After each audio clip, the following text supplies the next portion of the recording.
I was listening to a lot of people talking about the economy today because they're upset that the stimulus isn't coming. It's tied up. And the conventional wisdom is that this is politics, that the government should not be playing politics right now with the stimulus. They should just deliver the stimulus because that's what everybody needs, right? They're saying that consumers need the stimulus, right? They need help. Businesses need stimulus. They need some help. And just because there's a need, the government should come in and fulfill that need. But I wish there would be some people in Washington that would point out that that is not the job of government. If somebody has a problem, they have to solve that problem. They can't look to government. Government is not a crutch to solve problems, because if people need resources, right, which is what people need, right? They're lacking in resources. They don't have their incomes, right? They don't have money coming in because they're not working. So they need resources. The government doesn't have any. The government is not sitting on a pile of real money to give out to people when they need it. The government only can give to some people what it takes from other people.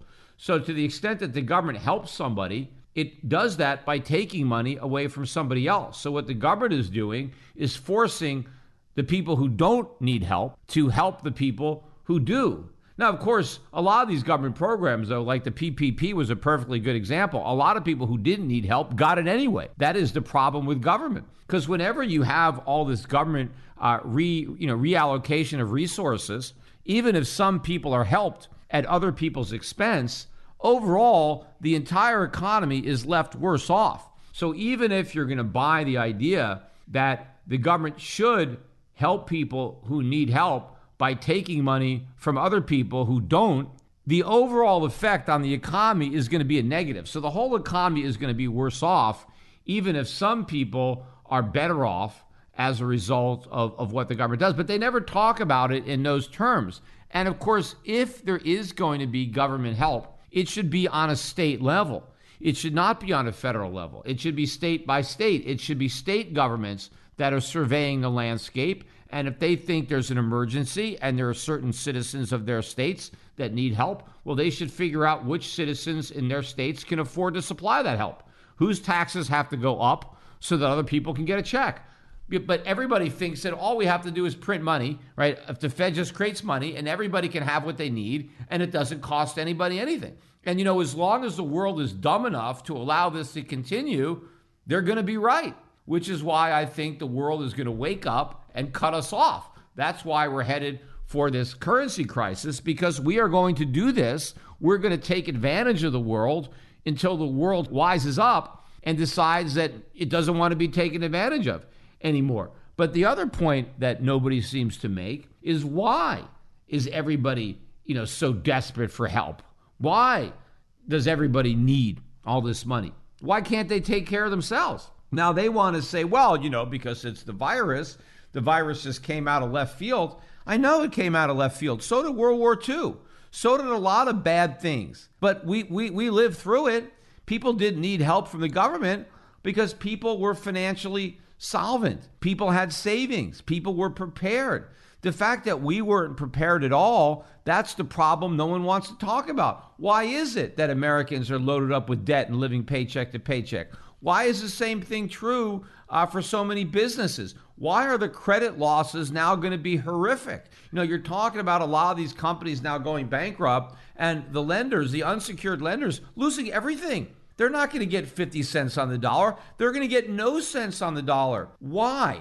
Because the Federal Reserve kept interest rates so low for so long that people and companies were able to borrow far more money than they ever would have been able to borrow during a normal lending environment. So it's because of the Federal Reserve that the society, that the country is so levered up. That's why we're so vulnerable. That's why everybody needs so much help, because the government crippled everybody with its monetary policies and also the fiscal policies.